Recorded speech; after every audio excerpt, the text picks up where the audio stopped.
Hello founders, aspiring entrepreneurs. Welcome back to the Indian startup community. If you look at the biggest startups that emerged between 2020 and 2025, something interesting shows up. They don't look similar. Some are AI companies, some are quick commerce startups, some are fintech, edtech or developer tools. Different countries, different business models, different founders. And yet, when you zoom out, the pattern is surprisingly consistent. So instead of asking which startups won, today we'll ask a better question. What did the winners have in common? First, almost all of them started by solving a problem that already existed. Not a hypothetical future problem, not something that might matter one day. A problem people were already paying for or desperately wanted solved. Quick commerce didn't invent convenience. Fintech didn't invent payments. AI co-pilots didn't invent coding. They removed friction. The best startups of this era didn't educate the market from scratch. They entered a market where the demand already existed and made something faster, cheaper or simpler. This is why so many successful startups feel obvious in hindsight. Because they weren't betting on behavior change, they were betting on behavior acceleration. The second pattern shows up in how these companies use technology. Most of the breakout startups from 2020 to 2025 weren't just tech-enabled, they were tech-native. AI wasn't a feature, data wasn't an add-on, automation wasn't optional. It was the core. This mattered because technology didn't just improve the product, it changed the economics. Lower marginal costs, faster iteration cycles, smaller teams doing disproportionately large work. That's why many of these companies scaled faster than startups a decade earlier. Technology compressed time. What used to take 10 years now only takes 3. The third similarity is less visible but far more important. Capital efficiency.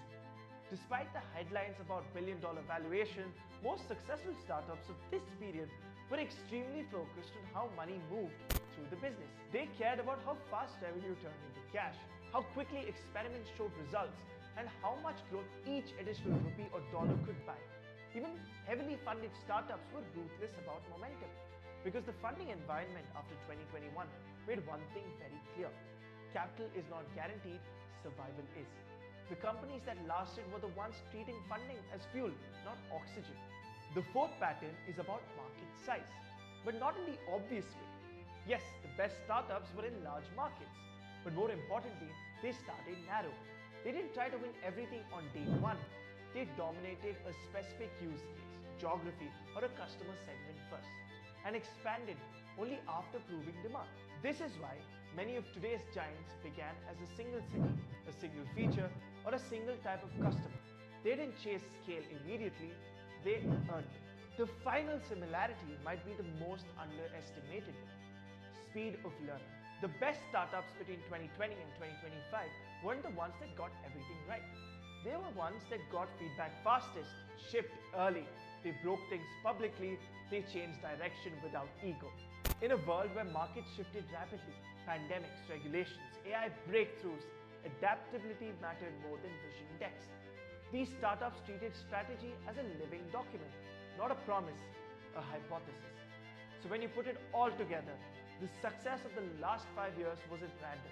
The winning startups solved real problems people already cared about, used technology to change cost and speed dynamics, respected capital instead of abusing it, expanded from focus, not ambition, and learned faster than their competitors.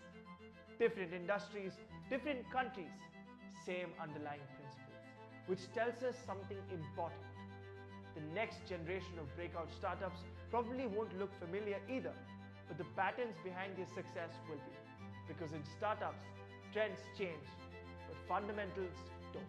If you like this video, please like, share and subscribe to the Indian startup community.